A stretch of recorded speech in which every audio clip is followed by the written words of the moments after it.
Hi, good morning. Welcome back to my channel.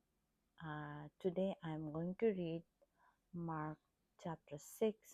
Today is May 10th, 2026, Sunday, and which is today's Mother's Day too. And happy Mother's Day to every woman out in the world. And if you're a woman and you're listening to this, and happy Mother's Day.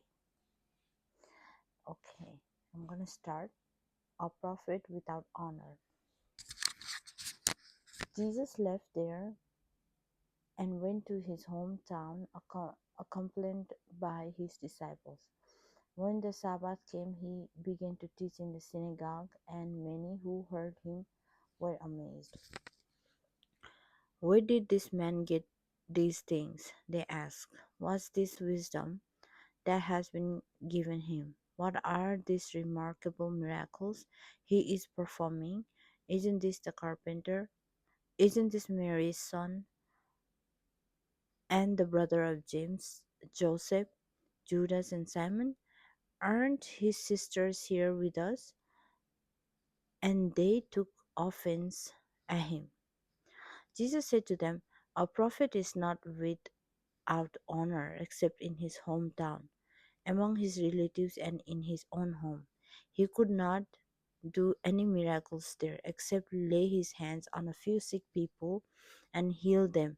He was amazed at their lack of faith. Jesus sends out the 12.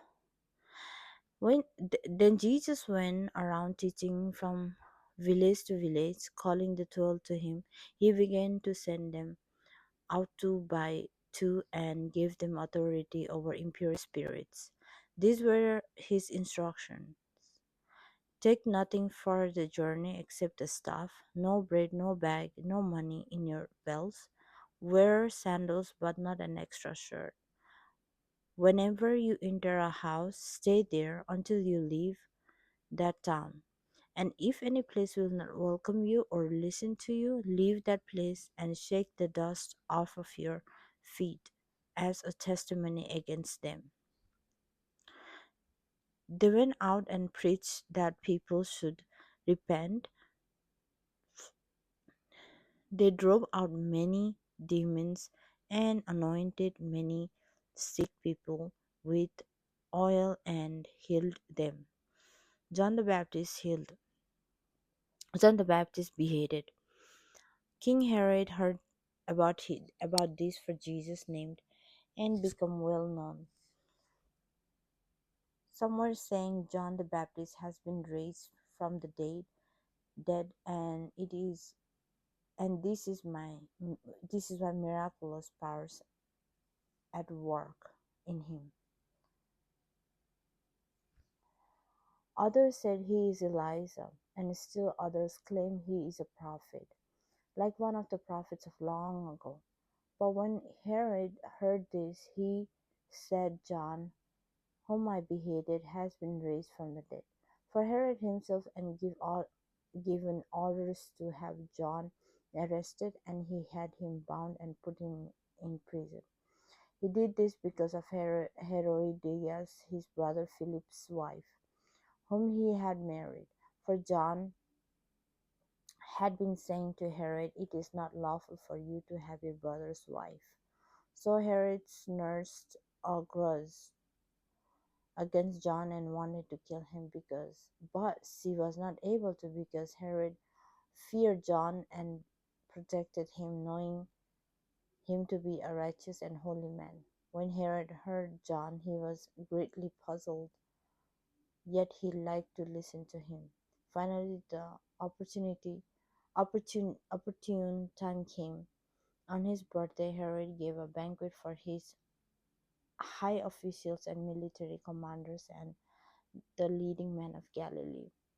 When the daughters of Herodias came in and danced, she pleased Herod and his dinner guests. The king said to the girl, ask me for anything you want, and I'll give it to you. And he promised her with an oath, whatever you ask, I will give you, up to half my kingdom. And she went out and said to her mother, "What shall I ask for?" "The head of John the Baptist," she answered. At once the girl hurried in to the king with the request, "I want you to give me the right now, the head of John the Baptist on a platter." The king was greatly distressed because of his oath and his dinner guests. He did not want to refuse her, so he immediately sent an executioner